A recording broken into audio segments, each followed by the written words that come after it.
So this is a special meeting of the Board of Education, District 64. I'll take the roll.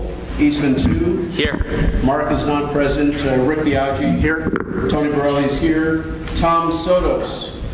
Here. Good. Hey, that was good. Larry Riles. Here. Brett Sanchez. Here.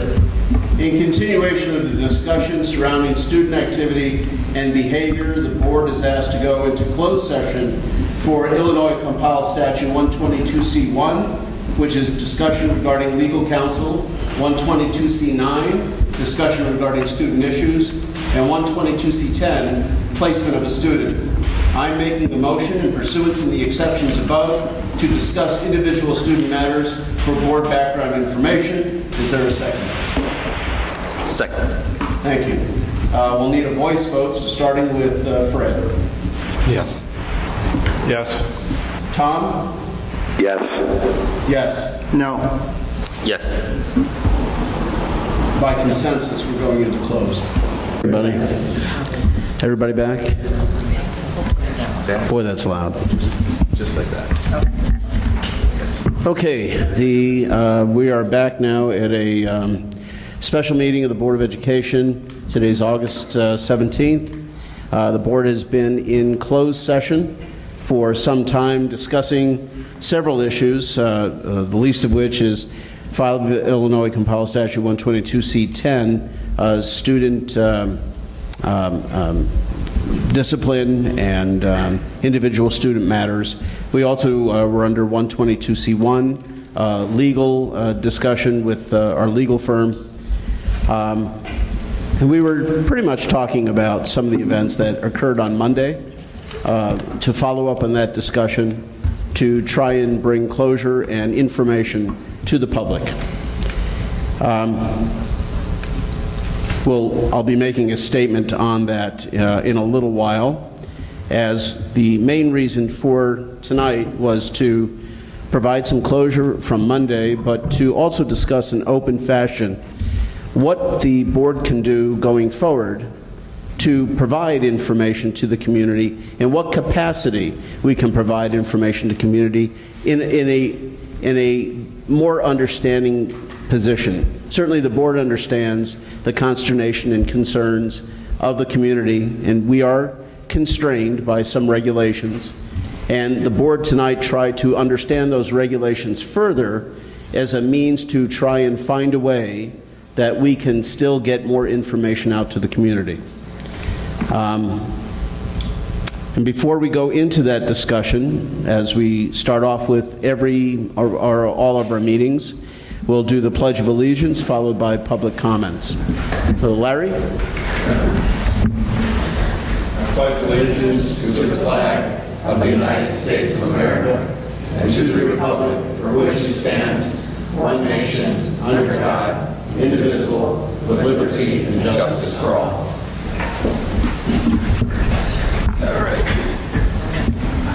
So I'll make my statement, the board-approved statement, right before we start our discussion on student discipline and privacy rights. But I want to give everybody an opportunity, if anybody in the audience would like to make a comment, they certainly can. Come up to the podium. Thank you. Yeah? Thank you. I think I start with my name and address. Please. Name is good. I'm Stephen Connert, K-A-H-N-E-R-T. We live at 931 South Broadway Avenue. When I say we, I mean my wife Sheila and our two youngest sons, Liam, Emmett. Liam, I want to report to you, has come home joyfully today. First day, Lincoln. Thank you for the new offices. Emmett came home fourth day, Main South, joyful. Had been asked maybe to be on the student council for the lower school. It started well. Thank you. And to all the taxpayers who put in the dollars to do all this, thank you. To step back one step, may I, to what Dr. Borelli had begun by with what you're trying to do with better information sooner to all of us and how you were too frustrated. I'm reminded of a phrase you've probably heard the same. Don't treat me like a mushroom. Leaving me in the dark and just throwing manure on me from time to time. And I know you know that. And you perhaps have felt that same way yourself. I'm speaking as a taxpayer and the father of Emmett and Liam. I'm also the father of Peter and Matthew, 2 older guys. Peter's going into 3rd year law next Tuesday. We won't speak of that. Matthew and his wife just closed on their house today. How does that tie in? Because life goes on. Ever since I delivered to you folks last week this letter with a photograph of all those 4 plus Joellen who'll give birth to little one in November, life has gone on. Thank you. And we all know about Charlottesville. But I want to come back to Matthew, the eldest, who's a graduate of the University of Maryland. Another graduate of the University of Maryland is Jim Henson, he of the Muppets. He of the Muppets who died because he refused to go to get an antibiotic. Could have saved himself, didn't. Waited, died. All that creativity. I believe that such a micro story as that can happen to us in the macro if we keep ignoring, staying stupid or selfish. What do I mean? To be exact, there are tells. I don't play cards. People who do tell me that there are tells. Someone gives something away with a twitch or a nod or I don't know what. It's a tell. Any of us have been paying attention, and I have, know that there's one tell that's been going on with Charlottesville. And there's one tell that's the same with one of these 2 boys, as reported by a neighbor who's in that class with him last year. It's the fascination with Hitler and Nazism. If we know the tell, let's be alert to it. Let's have some sort of a process where you capture it. It's not random. Finally, what I had asked of you in the letter that I bring back to you is something simple. It's almost like a mathematical formula. Gun equals done. Gun equals done. Meaning, no strike 2, no strike 3. Gun equals done. And I'm hopeful that we together can find a way to do just that. Thank you.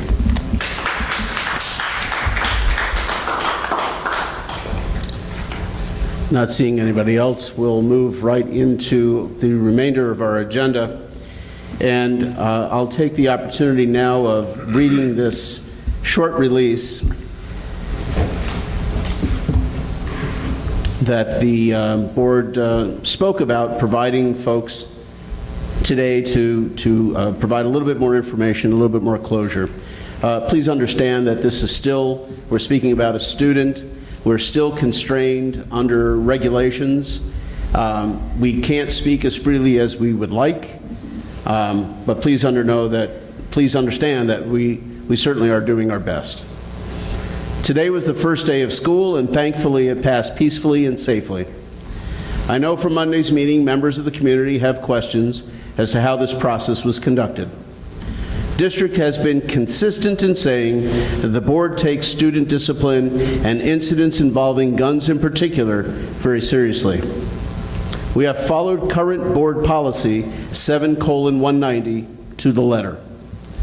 Bringing a weapon to any activity or event that bears a reasonable relationship to school is grounds for removal of the district for at least 1 calendar year. The board has endeavored to create through any means, following policy, to make a safe environment for all members of the district and Lincoln in particular. In this instance, we have achieved this through a settlement. The settlement approved by the board on Monday is consistent with board policy as stated. And we feel that our students through this are safe. That will lead me into the discussion. The single item on our agenda tonight, and we are limited to discussing this, is the discussion on student discipline and privacy rights. I invite our representatives from Hodges-Loisy to come up. I know there'll be questions from the board. And I've got some personal comments to make here. So the first was the official board comment. So last meeting was tense, emotional to say the least. I know we all want the best for our community, but in situations where all information cannot or is not released, suspicion and misunderstandings can develop. I ask that the community understand that the board must work within parameters we do not always necessarily like.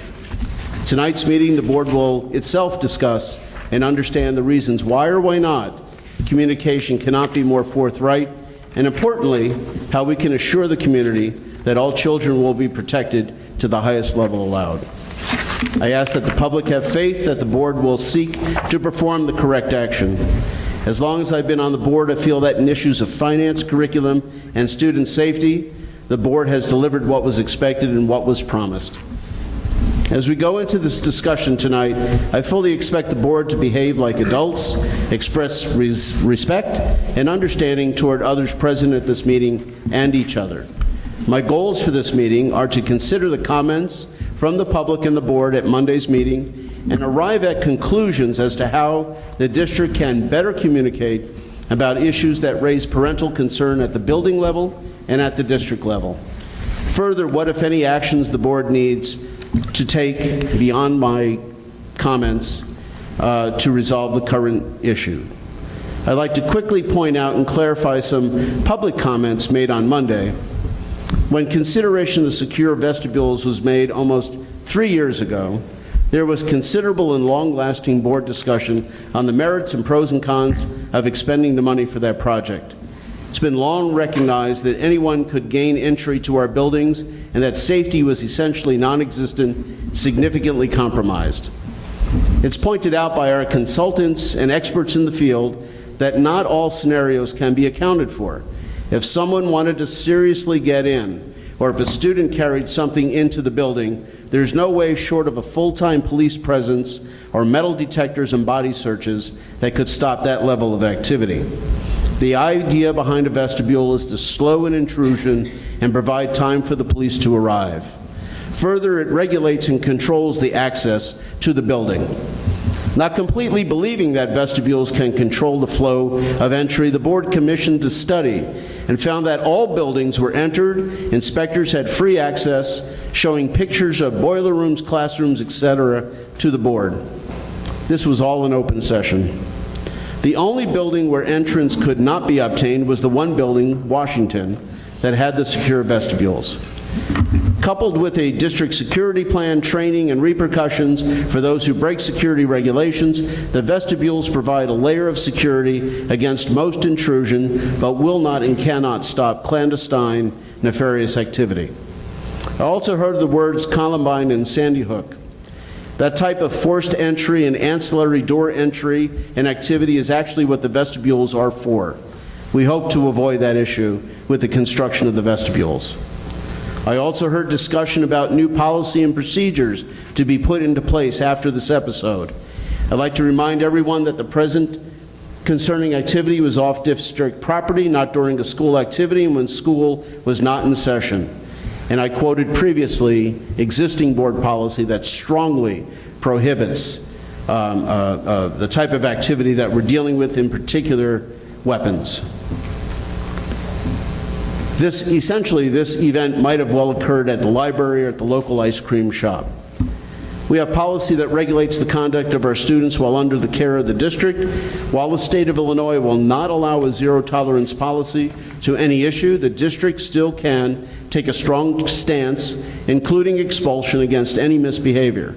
The act of filing for expulsion must go before a hearing officer, must go through due process.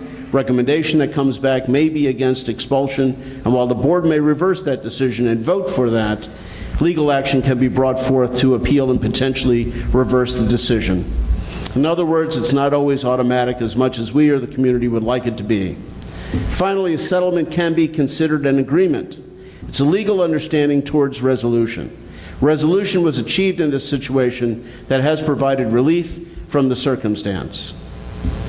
Now, that all being said, I now turn to Dr. Hines.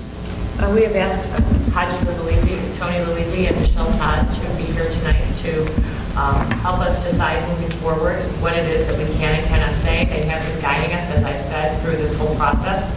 Maybe you can't hear me? Is that better? Sorry.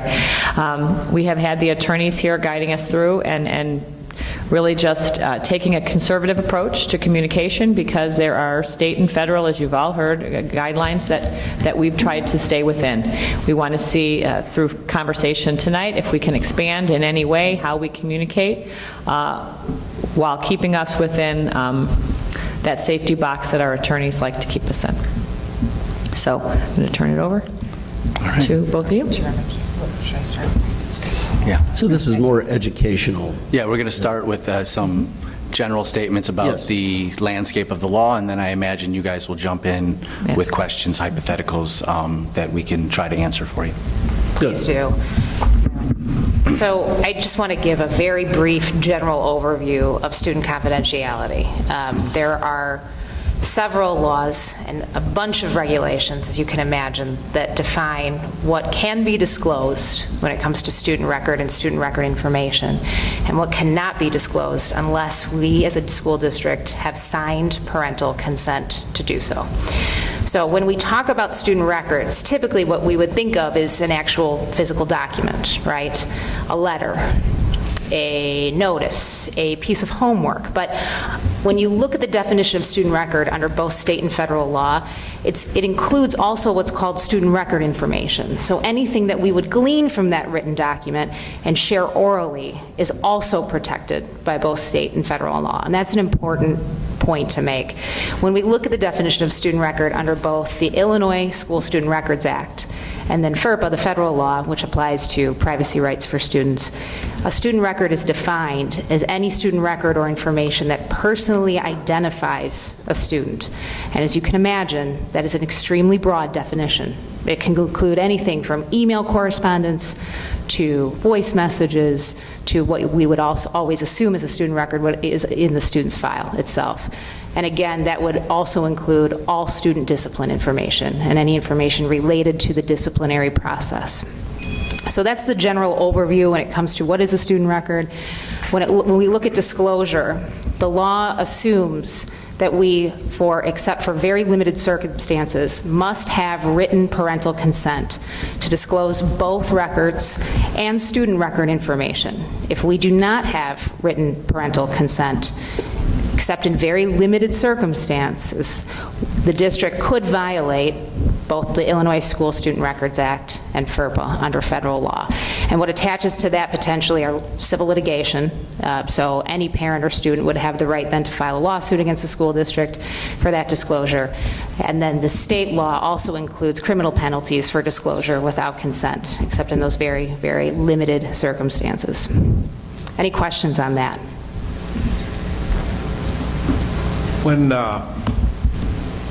When someone from the district or a member of the board asks you a question that's specific, and you come back and you say, you can't say anything, then should we come back to you and ask you to clearly define what anything is?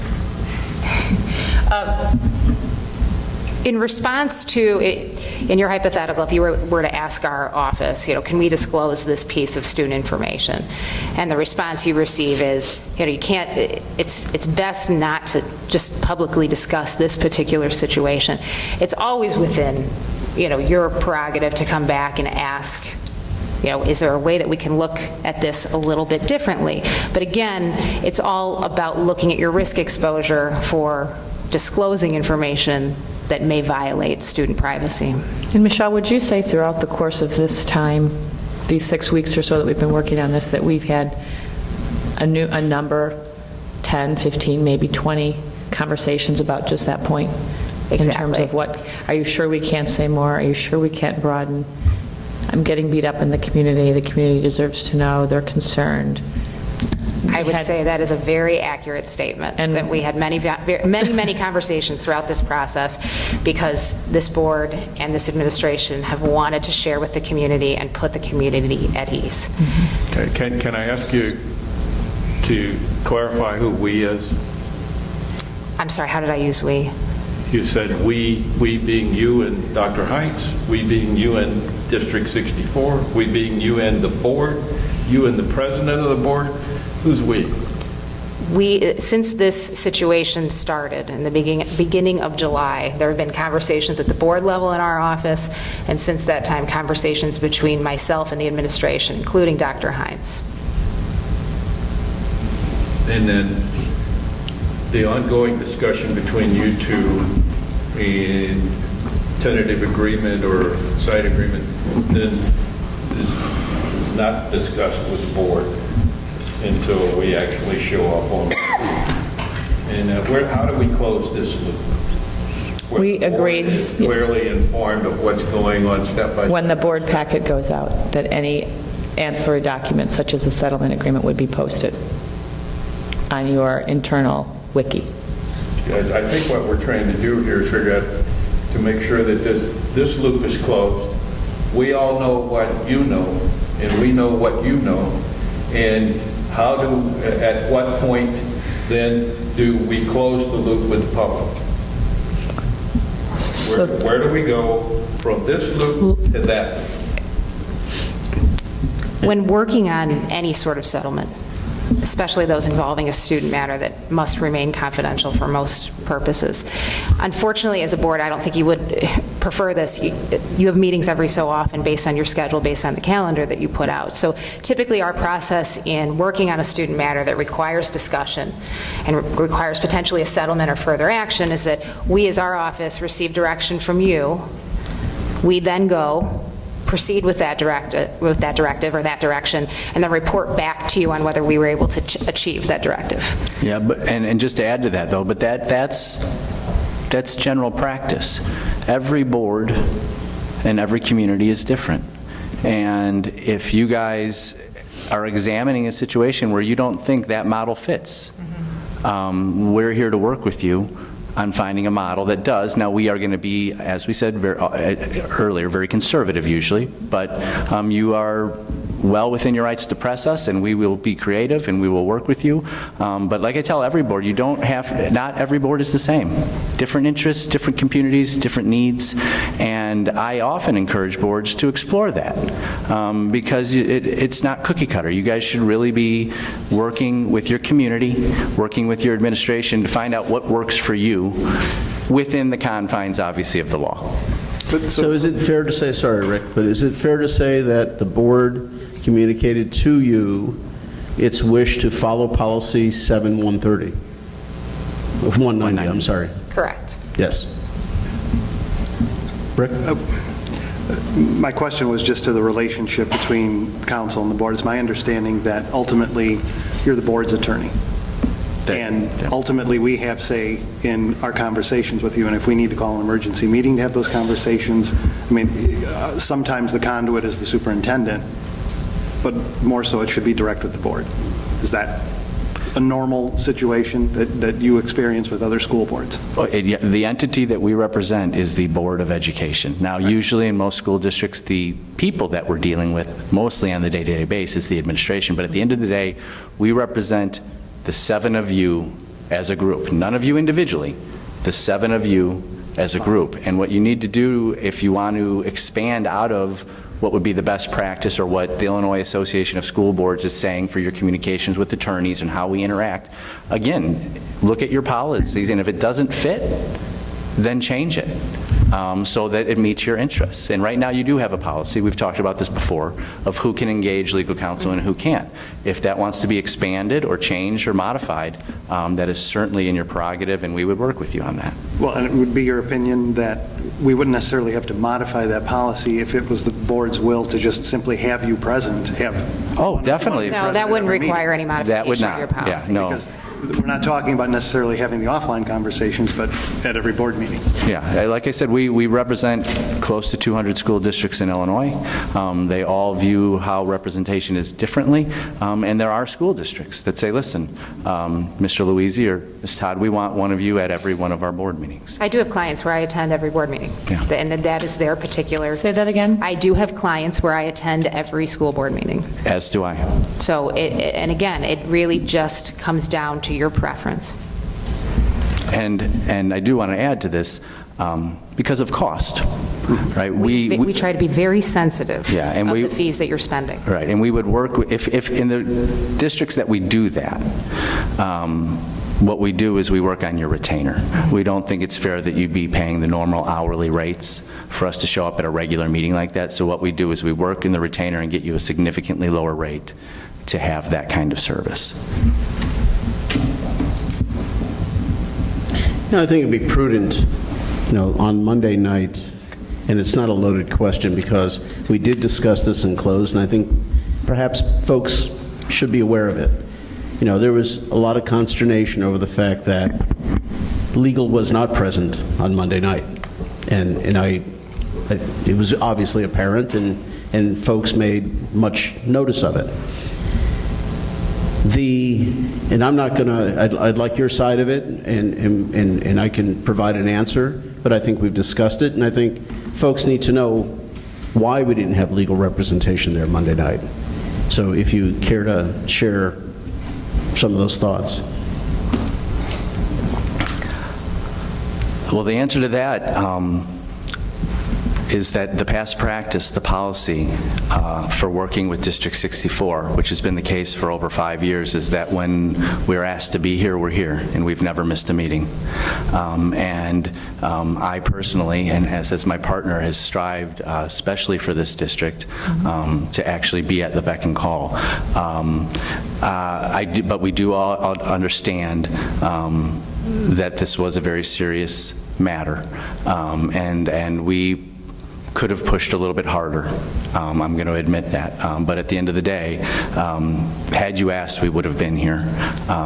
But if that's a change going forward, like I said, we're willing to be here every time or any time you ask. Can you define Us? ask? Well, can you define ask under the policy? Because who has the authority to ask for you to be here? Your current board policy says that it's the superintendent, the board president, or any board member that's been authorized by a majority of the board.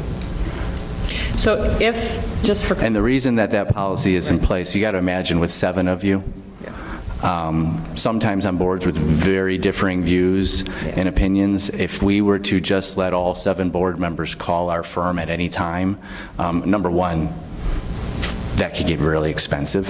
And number 2, you guys don't, I'm not saying you, but in general, school boards don't always see eye to eye on certain issues. That's why I say we don't represent individual board members. We represent the board as a whole. So Illinois Association of School Boards has a policy that recommends that the best practice is that you limit who can engage legal counsel to certain people so that you are not spending money without knowing it, and we, on our end, aren't getting inconsistent messages or statements and maybe working, quite frankly, in different directions for the same board. Per our discussion, isn't it fair to say also that the board made it very clear what its intent was? You carried out the board's intent, and the settlement was the conclusion of your work toward that end, correct? Without getting into specifics, this board was more than clear with what our duty was back in July, and we did everything we could to bring you back that goal, and I believe we have. Yes. But for the miscommunication about us being here on Monday, our primary goal was to make sure that we met the interests and the goals of the board that you were adamant with us that we met, for good reason, and we did meet those goals. But for the record, there were options that the board had Monday night. There wasn't one option. There were several options we could have undertaken Monday night before us. Is that correct? There are always multiple options to every matter. You could have not approved the agreement. You could have approved it. We could have modified it. We could have amended it. We would have to gone back. But at the end of the day, there was one major driving goal that was tied directly to the safety and health of your students that we were charged with fulfilling. Right. But the point being is that because there were options, the board had to weigh those options on Monday night and didn't have the ability to weigh those options because we didn't know what the options were. And I'm back to my closing the loop within this loop. Right. And then this loop to that loop. And I take some of the blame here because I started the ball rolling to call the special election session on Monday night. And I've learned something here, that when you don't assume too much. Don't assume that because I walked in the door and you weren't here, and I'm like, So when we start that ball rolling, we have to include that we want legal here. That's been a discussion. Yeah. And so we'll make sure we do that in the future. And we make that very clear of it. So it basically wasn't your fault you weren't here. And I'm the guy who said, I want them here, and I want them to look in my face and tell me why they weren't here, and you did. And I applaud you for that. You tell me why you weren't here. You weren't asked. Well, next time we need you, I'm going to make sure that we ask, as will the other board members. I'd like to take a statement. Just a second, Tom. Tom, do you want to call my cell? It might be easier to hear you. I have the speaker on. I should be able to be heard. I can do that. All right, hold on a second. Where's the... Try and find it. No, that's the camera. I'm not sure. All right, Tom, why don't you just call us? Actually, try to talk now. Let's see if we can hear you. Since you're Can you hear here, me now? since you're here, for the record, aren't we supposed to take roll when we come back into open session? We took roll in closed. Are we supposed to take roll again in open? I've Tom, here you are. Because Tom Sotos is on the line. Oh, that would, Well, Tom Sotos was on the line when we took roll before, wasn't he?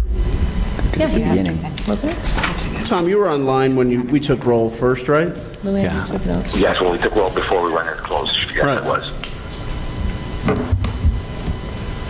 I think Rick was asking, do we need to take roll again when we came out? I think that's best practice. I'd have to double check, Either but we way, did. I understand that we're going to do it before we're going to make a better effort to request council to come to board meetings of ours if we don't agree to have them at every meeting.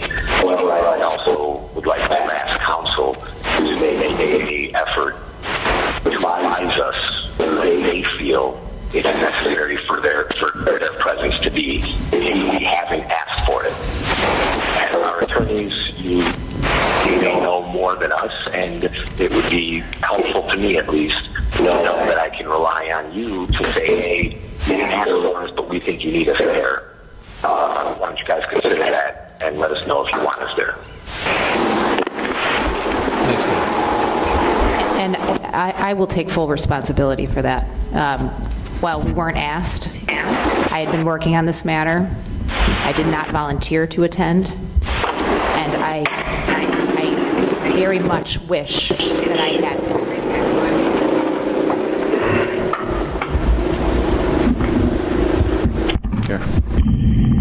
So I was just going to again apologize. So getting back to what Rick had said before about taking roll when you come out of closed and go into open, that's not a practice that we've... No, only in a situation where With we've got like calling this, it. because we took roll without the public present. We went directly into closed session. Yeah, We came out, we have a board member who's... I think what Rick is saying, to put the public on notice of who's here, it would have been best practice, but you are also right, that's not required. He just wanted the public to know that there is someone else participating, which is Board Member Sotos, in case anyone wasn't clear. Well, maybe I can help Please. the discussion in the sort of the next phase right now, unless the board has anything else to talk about with specific to this matter. But I think at our last meeting, quite a few of the comments from the public weren't necessarily focused on just what happened in this particular disciplinary matter, but more globally, what has happened at our middle school specifically, and how the district has reacted or not reacted to those, and how they've communicated or not communicated those disciplinary matters. So I have a couple of hypotheticals that I'd like to throw out to the attorneys and just talk about as a group here how we might react to those. I also would like to start off with an initial question, though, that this board asked several meetings ago, and I don't think we ever got a straight answer. I'm not saying you didn't give us a straight answer. I don't think we really delved into it deeply enough. It's my understanding that under state law, there are certain disciplinary matters that must be reported to the police. Is that a correct statement? There are ones that you are obligated to report Correct, to in the two police. situations. If a student batters a teacher, you're required to report that to the Illinois State Police. Student batters a teacher, you said? Correct. The second would be for the distribution of drugs on school property.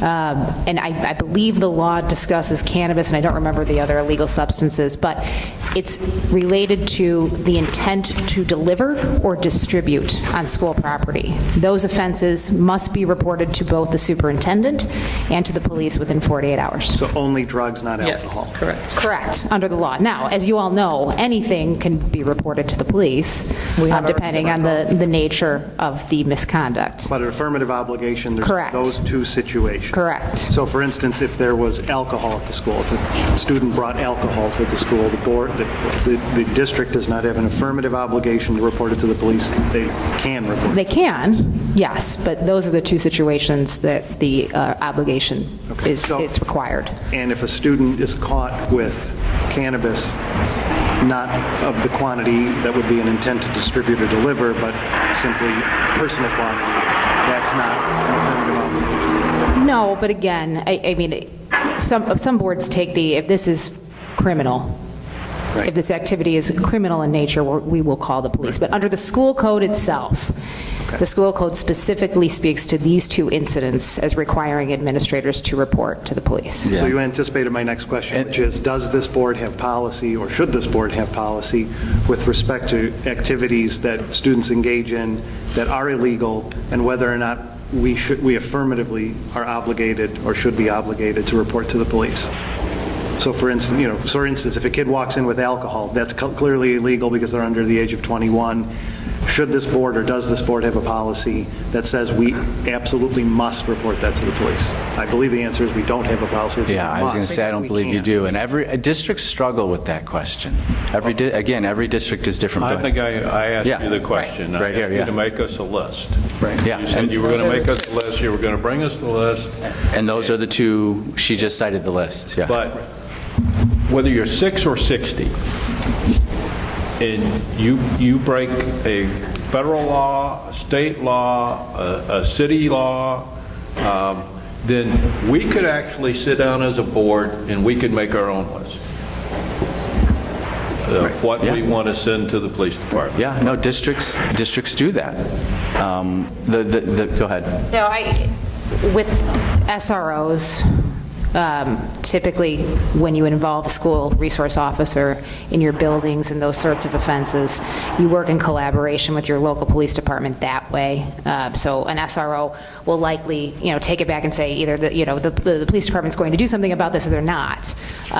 But you have the ability to think, either through your board policy committee or here at the board level, about how you would want to handle that in a more formal way with your administrators. Because as Tony said... I have a question. Wait, now I can hear.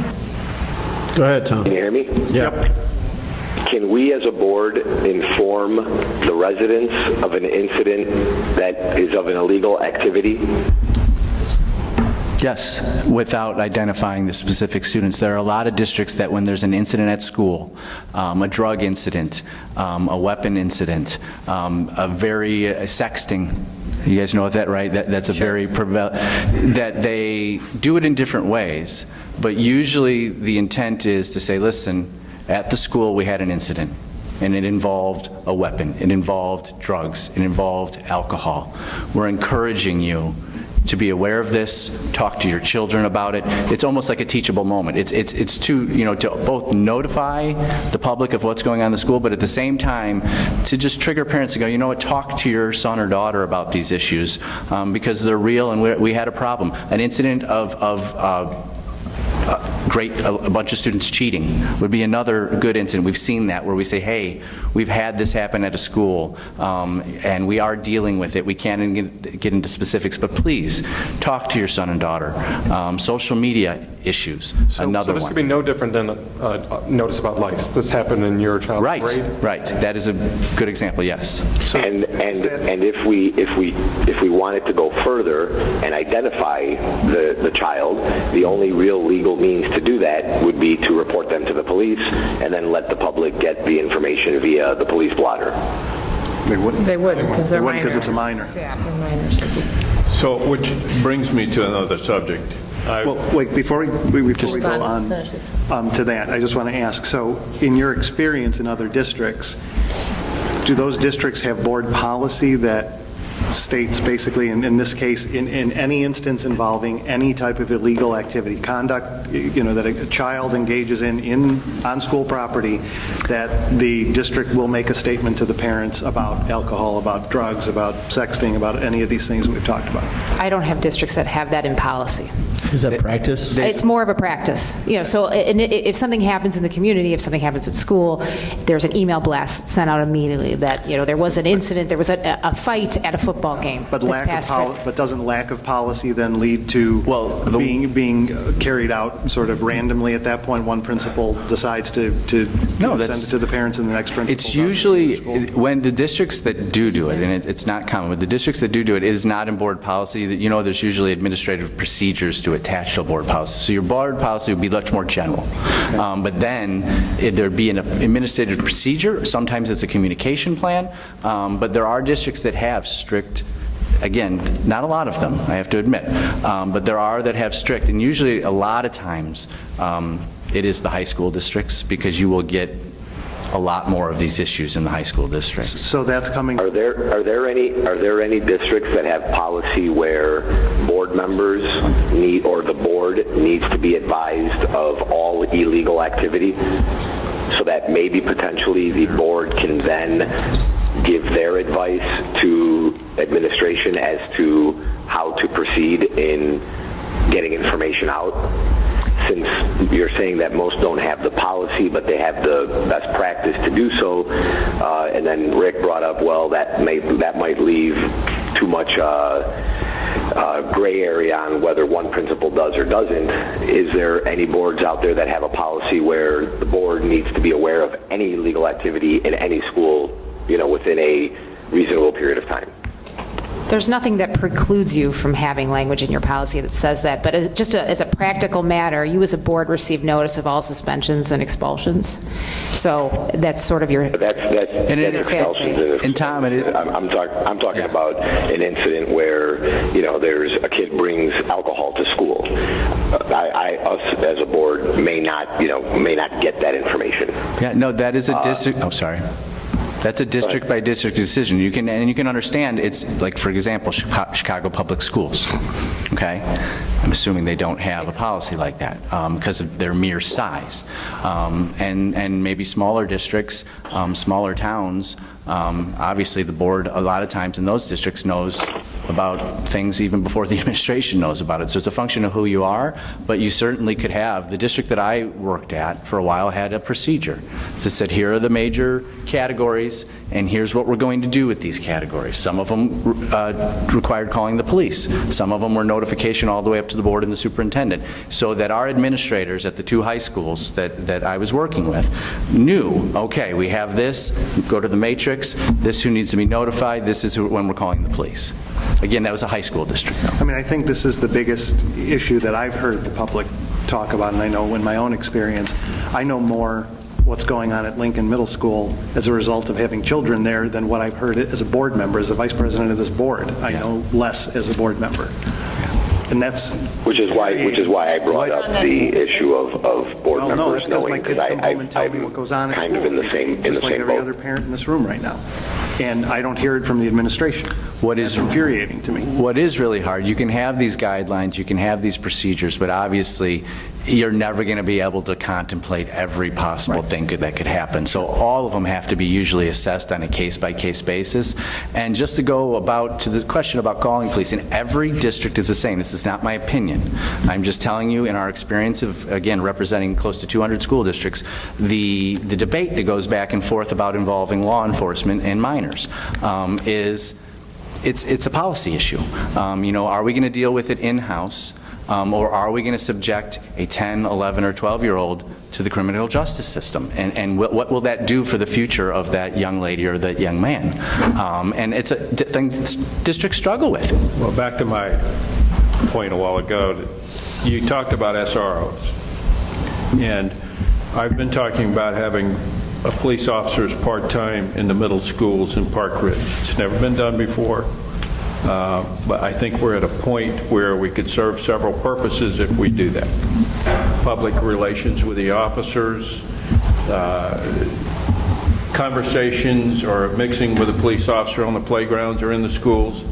And it would also help with safety and security. But it also makes a quick connect to the police department. Exactly. You represent over 200 districts. How many would you say had officers in the middle schools, even part-time? With the middle school, that would be a very small amount. Yeah, very small amount. We have some larger unit districts, meaning K through high school, where we do have SROs at the middle school, but they're larger, very urban school districts that have that level of support. It's not unheard of. I mean, but it would be, you would be in the minority at the middle school level.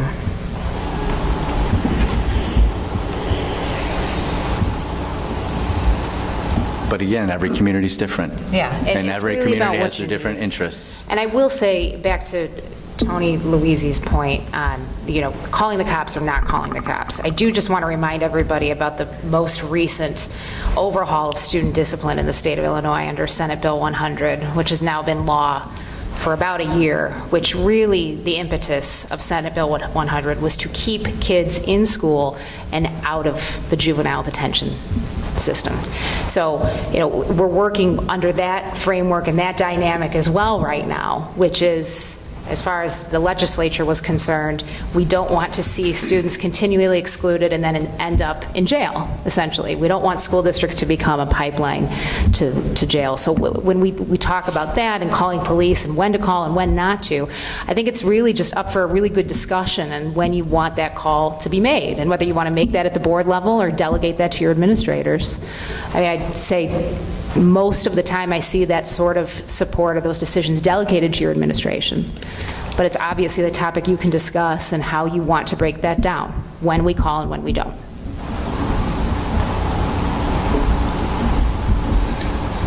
Well, I know the board has talked about a communication strategy and where we go from here, because I think if I'm speaking for everyone here right now, including probably most of the public, I think we know that what we have working right now is not working. It's not effective and it's not appropriate.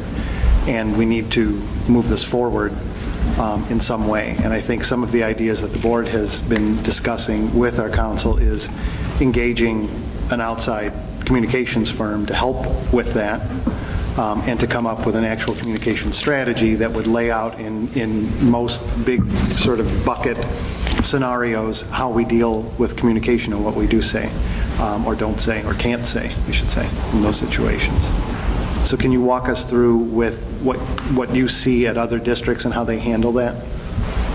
Yeah, a lot of districts, and we've talked about a couple firms, districts such as yourself, similar to you, often do either on a case-by-case or, and sometimes on an ongoing retainer relationship, work with a PR firm. There are certain districts that hire their own in-house PR person.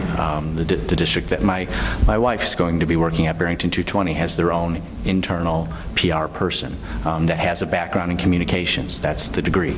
And so what you do is you work usually closely with that PR firm, again, depending on the issue, You're probably then involving legal counsel, especially if you're talking about student discipline information, just to make sure that we're trying to balance complying with the law as well as getting the message out that the board wants to get to the community that the community needs to hear. So what you would usually do is engage with that firm and then work with them on a plan, on what's called a communication strategy or plan, that at least will guide you, not only in the bad things, but in the good things, because you want to communicate those things too, to get a plan on how does the good stuff go out and how often. When do we send the bad stuff out to inform our staff and our community? And then there's always, like I said, with the administrative procedures, you're never going to be able to cover everything. But so let's just drill down a little bit more, because my concern is that if it's not board policy, then there's going to be discretion. And I think that's what we're seeing right now, and I think that's the struggle that I hear from the public, is that some disciplinary issues are swept under the rug, are not talked about. We hear from our kids what's going on, more so than we hear from the administration what's going on, or the board what's going on.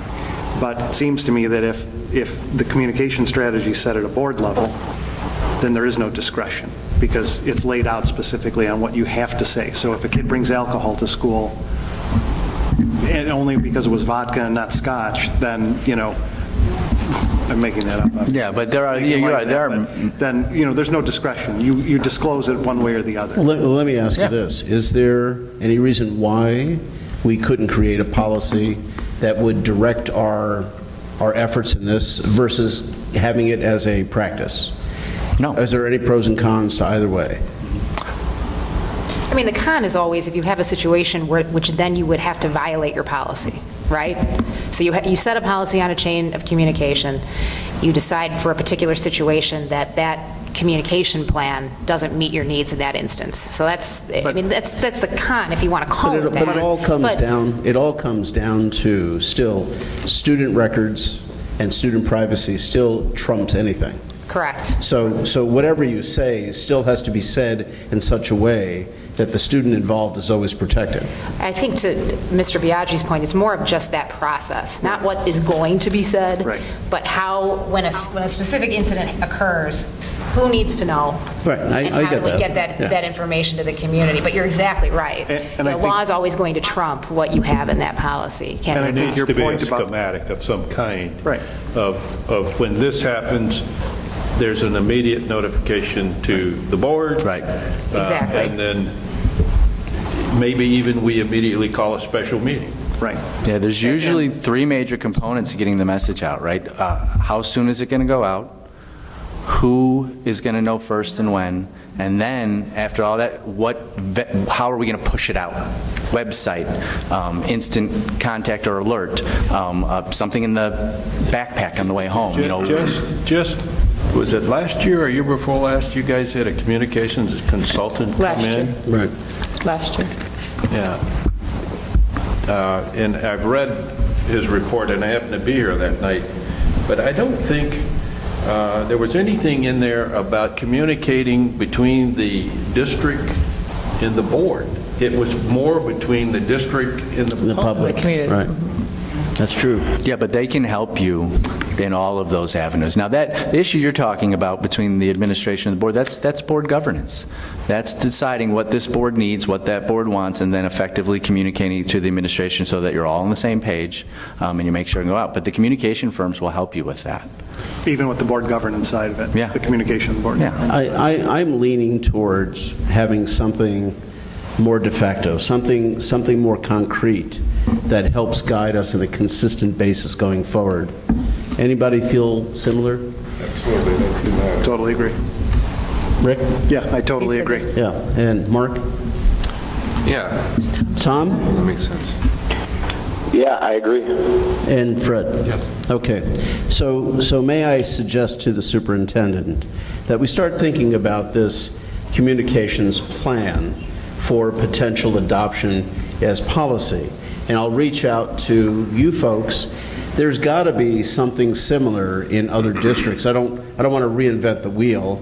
There's got to be something in other districts that may help guide us in this, so that if an event occurs, we know exactly, we pull this thing out, you read it down, and it tells you exactly what we should do going forward.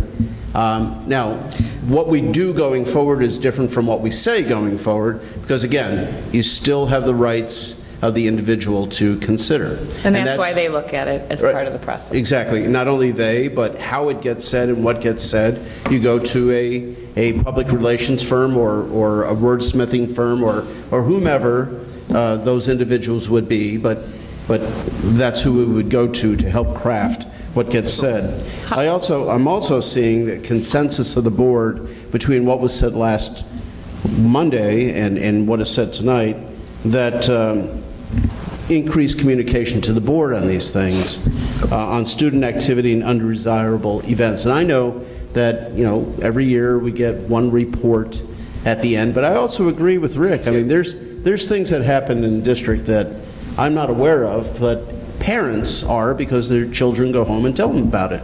And I'm on the board, and I don't even know what's happening. So perhaps a way that you could share more of the events that are occurring with the board. Right. What we've typically shared about are the things that are required. If there's a significant fight, we've gone beyond just a teacher, but it's typically drugs and weapons been the ones that we have brought to the board level. Yeah, every single disciplinary action, obviously, but certainly we need to have, and whether you delineate But a if there's list a larger of list, certain items, right. I don't understand why, I've got another question too, but I don't understand why we couldn't get on your superintendent's report to us once a week, whatever disciplinary actions. I mean, it's not like we have to sit and have a conversation, but I'd like at least a report of what's going on. I mean, I don't know what, if you're getting them. Well, I get them when it's a suspension. I don't get everything that happens at the school. They come to me because I receive copies of suspension letters. And we get that reported at the end of the year. Well, mid-year and at the end of the You year. could even lump them by school, or even lump them under a title. You don't have to sit down and specifically say, this one happening on this day, and, but Right, because I'm getting them from the schools just based on suspension, so I could certainly, if you want to know if any kid has been suspended in a week, that's Well, I mean, again, easy enough to do. use some live examples, there was an alcohol incident at Lincoln in the spring. Everybody in this room knows about it. I knew about it because my kids told me the minute they got home from school. I didn't know about it as a board member, but no clue. That doesn't make any sense. And it was a big issue at school. It was a very big issue. Right, and in the past, that was never set as an expectation. So if we're going to change how the board and when the board wants to be notified and about what incidents, that's fine. This is the first time we're really having a formal discussion. So we can expand a list, or we can just do any time a student is suspended. But I think what we're saying tonight is possibly this board's going to pass policy that's going to say not only does the board hear about it, but the parents are going to hear about it in the same way as well. Yeah, I'm listening as well, yeah. We're going to engage Holly Barchecki. I'd like to go back to something you guys talked about earlier, because you stole my thunder, Tony, with my hypotheticals. You basically listed off every one of them that I had written down before the meeting. So I had hypotheticals written down about a student, has drugs at school, a student has alcohol at school, a student was caught smoking or vaping at school, a student has some sort of communicable disease like Ebola or something like that. Well, there are actually special rules. Yeah, the Illinois Department of Health has to be involved. We talked about this on Monday night. We get 8 million emails from the district when a kid's got strep throat in 4th grade or 3rd grade or 2nd grade. That would seem, in my mind, to violate all sorts of, laws. Excuse me, but where I want to go with it is, you made a comment before that if a kid's caught with alcohol at school on Tuesday, everybody knows about it, happened, we can issue a statement to the parents. There was an incident with a student at Emerson involving alcohol today. This is a perfect opportunity to have a discussion with your kids about alcohol. You said we could do that. And I'm going to be very, very careful in what I'm about to say. In the disciplinary incident that we were here initially for, and under BOE v. Evanston, as I understand it, part of how that case turned is that despite the fact that you're talking about potentially an aggregate of people, a large number of people, if there's something that denotes who the individual is, even if you've redacted all of the individual information out of a document or a statement, if the fact that everyone in town knows who the kid is who brought alcohol to school that day, if we make a statement that afternoon that says there was an incident involving alcohol at the school and blah, blah, blah, blah, blah. Well, but you're don't talking someone- about the incident, you're not talking about the discipline that you're issuing for the incident. There's a difference Okay, there. so that's what I want to get. That's the FYI, distinction. there There's was- nothing wrong right. with informing the community and the parents that we had something have at school. Where you cross the line is, and this is the kid that did it, and we've suspended or expelled him, and that's where... But even if we didn't say the kid who did it, I mean, that's You can't that's say what I'm the trying to say. consequence either. Right, Yeah. we can't say the consequence. We can't say that we've dealt with it by suspending the kid who brought alcohol to school, even if we don't mention the kid's name or anything like that, Right. because at that You're point, then these absolutely right. cases take But- over. Right. and But say you that- can mention board policy Yeah, and what yeah. board action may be. So, and what he's talking about in case, and there are cases out there about what they call masking the names, right? So if someone wants to do some research on data about your students, their grades or something that's going on, and they ask for a big list of all the students in the school and some data about it, and you know what we usually do is first initial, last initial, and you'll send that out because it masks it, you can't identify. But when you're talking about a very public situation or a very specific situation. I know there's a case out there that we cited in there about it was in a grievance kind of ULP kind of thing. If the circumstances allow you, and jump in here, that masking really, you still know who the person is. There's cases out there that have said that disclosure needs to still have consent even when you're masking. But again, the issue is with the discipline then taken with the student, not Right. with the incident itself. Not the incident So itself, again, yeah. in the case, and this And we then- can talk about publicly, the Tribune reported all of the, well, not all Right. the facts, but reported what they were to understand were the facts of that case that happened in July. But we didn't talk about discipline, we didn't talk about the student, we Right. talked about what the police said happened. Yeah, and yes, exactly, and we kind of learned from this experience on that, and I cautioned about, because when I was here in July, there were some members of the public that were concerned about the timing of that message, and going back to the statement you're talking about, the communication fund, we've got to make sure that when we are putting the message out, though, okay, that it's accurate. And sometimes those facts develop slowly. And I know you want to get something out there. I know you want to say something, but what I don't want you to do is put something out there that's inaccurate and false, because that takes it down a whole nother line that we don't want to go down that line. No, especially in a situation where you are not the entity conducting the investigation, right? So there's only so much you can do to get a message out and get it out in a timely way until you know what the possible resolution or what the resolution of it is going When to there's be. still an open investigation. So our initial advice in this case, and this is all public, we can talk about this, was we got a statement from the police. We didn't investigate it. We didn't look into it. We had no direct knowledge of what actually happened. So when we got the call, we said our advice, because we are not directly involved, we don't know, is basically to push out that statement. That's the safest thing to do, because if we start making assumptions, if we start adding things to it, just on hearsay and things we've heard, We're opening there's some real ourselves up. damage that can happen there to a young man or a young woman. So Michelle, your statement kind of brings me to the next question, or next logical question, which is, let's say the hypothetical of the kid bringing alcohol to school, and board policy is that we call the police. So now there's a police investigation. Can we still make that statement? There was a But kid that's a that came different to school situation, today. right? Because where did the conduct occur? In the school. In the In school. Right, in school. Right? Right, So but who- it's a police investigation. I now. understand, but depending on how it happened and what we actually have independent knowledge of, that's a different situation. Okay, so we can still make the statement, there was an alcohol incident at At our school today in Lincoln. This is a perfect opportunity for you to engage with your kids and to talk about this. Now, sometimes- Police are investigating the matter, and Yes. that's where we are. Correct. I mean, sometimes it will require coordination with your police department, because at times the police will tell a school district, hey, we are conducting an investigation, please do not do anything to potentially interfere with that investigation, such as making a public statement, okay? So there are those situations. In the hypothetical you described with the alcohol, that most likely would not be the case, but we try to work closely with law enforcement if there is a pending criminal investigation.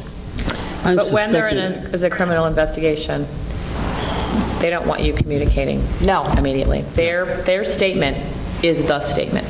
Yeah, and in my area of focus, which is usually with employees, and we have a serious criminal act, and you do, in those kinds, want to get that message out to your community too if something happened at school. And my advice usually is, let's first contact the chief of police or whoever we know over there and make sure that whatever we put out is not frustrating or interfering with the investigation. And then once we get that go-ahead, then we start working on a statement. But I've had cases where districts have gotten out in front of the police and... Has not ended well. Yeah, no, they are not happy about it. So what I'm gathering is that this communication plan to inform the board and inform the community is more than just a schematic. It's going to have multiple subsections on how to deal with certain events, certain places. I mean, it's going to be fairly involved, and so it'll take some fair amount of work to get done.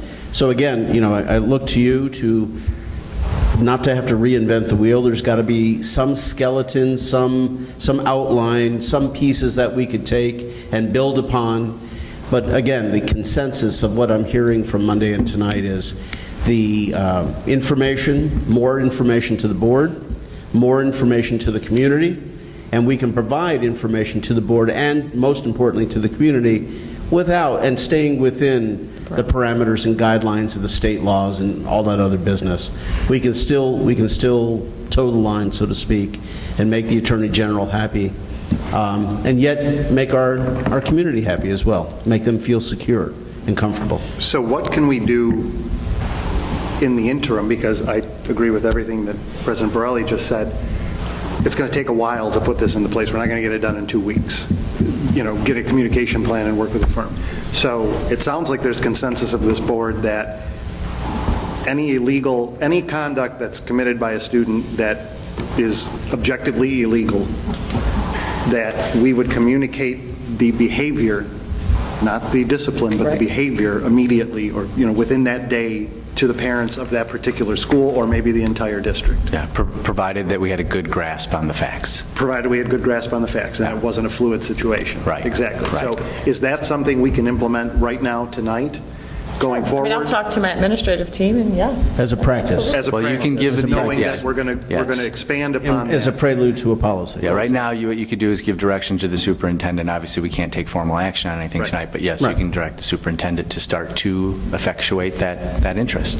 I would also suggest, in correlation with that, that we ask the superintendent to reach out to some of these public relation firms, because if we're going to be releasing statements, we don't want the statement to stray too far into a gray area where that might incur litigious activity. So would it be... Right, Holly Bartecki's Yeah. group, I've already spoken to her. We've contacted her on a few other incidents. And she would be the one that I would look to. She's one, their group is great. So maybe they could be part of this whole process Absolutely. going forward. I have a question. Just, I guess I just want to know, you know, where we're going to also draw the line. Now, obviously, we're back in school. My thought is that, you know, if there's an incident where two students are, you know, get into a fight at Hinckley Field, and they're both going to Lincoln Middle School, are we going to address a situation like that and let the board know, or let you know, is the administration going to make a notification to the public when something happens off campus, whether it's during school or out of school? Or if a student assaults a teacher at Trader Joe's during the summertime or over Christmas break, are we going to be electing to tell the public about that incident? So where is, you know, where is the line? Is that something that the board is going to decide, or, for instance, like you said, that if it's a situation where somebody's distributing marijuana, or they assault a teacher, the cops are going to be called. The most likelihood, or the most common example of what you're talking about is usually when we become aware of a threat in the community. You know, example, the unmarked van that's driving around and stopping near bus stops, suspicious activity. But you're taking it to another level, and that is a board discussion that is a board philosophy, and if the majority of this board has an interest in that, now you got to think about the practicality of it. Again, do we know the facts? Are we sure about what we're putting out? What is the burden going to be on if we just start getting all of this stuff all over the community? How much time and energy and effort are we going to basically have to hire somebody? You know, I'm hoping that. But yeah, no, it's definitely, excuse me, in my opinion, worth a discussion. I think that most of those are probably, well, I know they're in the police department arena and they're off school property. I think we're talking about what happens on school property. Yeah, but he's talking about beyond it. Well, I know. Actually, the answer may lie in current policy. Current policy of 7:190 specifically states that prohibited student conduct, whenever the student's conduct is reasonably related to school or school activities, including but not limited to on or within sight of school grounds, except for, if I scroll down here for a second, except for weapons. That would be firearm, gun, rifle, shotgun, knife, brass knuckles. So those kinds of incidents or entities, on, off, no matter where, that's an automatic release. All the other incidences would be whether they're on school grounds or within sight of a school ground, that kind of a thing. So I would suggest that we just review current policy, which seems to cover some of that, and we could tie that into perhaps this communication strategy that we're going to be developing. 7:190. When you go back to your discussion about reporting on incidents that occur off school time, off school property, to your question, I think it will become difficult for the reasons we just discussed to potentially issue a statement in those cases.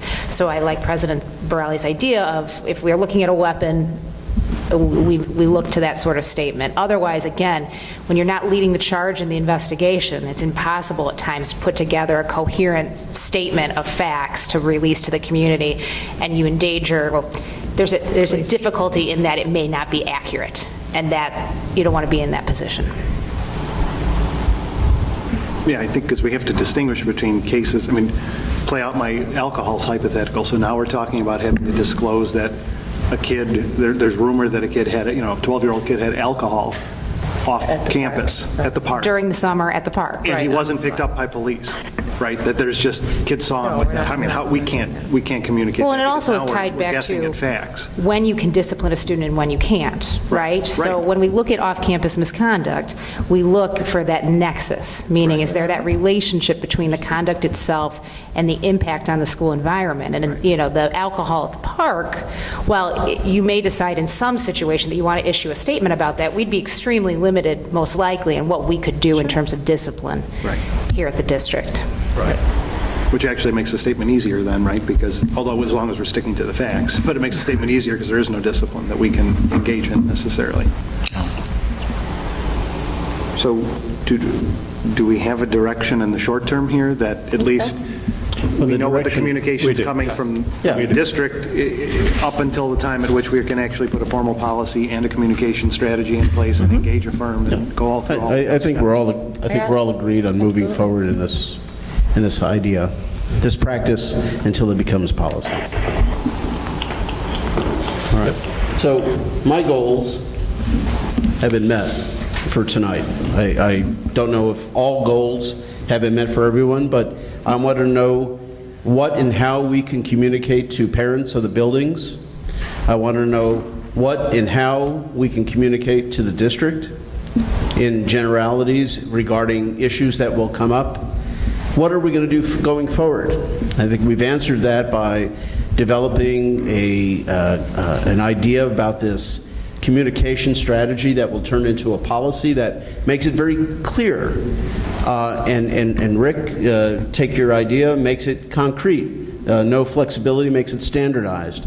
It's applied in a very uniform fashion that folks will know what to expect, and we will know what the district is to provide information-wise going forward to help families deal with these situations, and then they can take individual action with their own children to help to take a phrase take an educational moment and learn from these things and go forward.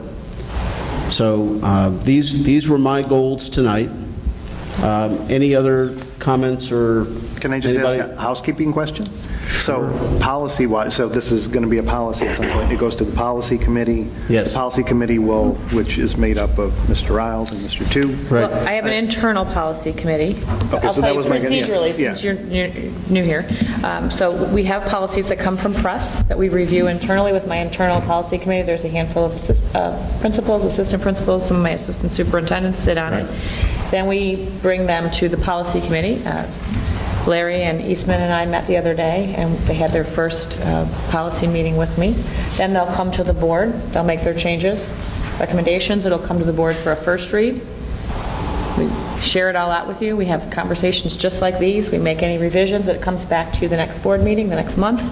We read through them again, making sure that all your edits are captured, and then you approve them. Right. Or you pull any that you don't think are quite there yet, and we continue that process. Yeah, and there are certain times in that, I don't know if you guys have done it, but at certain times in that policy, there are certain issues that even at that policy committee level, maybe some more of you want to be there at that level, and usually just make sure that that's okay, you've posted it properly and all that kind of stuff. And then prior to this becoming, probably going to the internal, after I start working with Holly and we put a plan together, it would come to the board.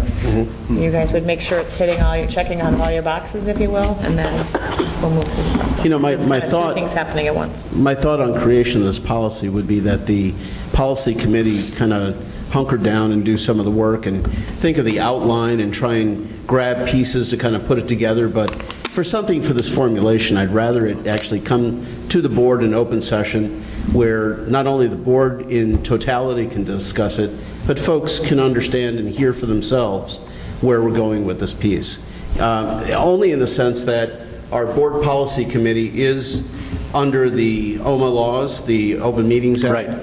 But they're held at such a time and such a location, many people will not attend. So if that discussion is carried out in this scenario, I think it'll have more exposure, more opportunity for people to hear and learn from it. So, anything else? Fred, Larry? Tom, are you still there? Yes, I am. Just short of 3 hours in. That's something. Yeah. Any comments, Tom?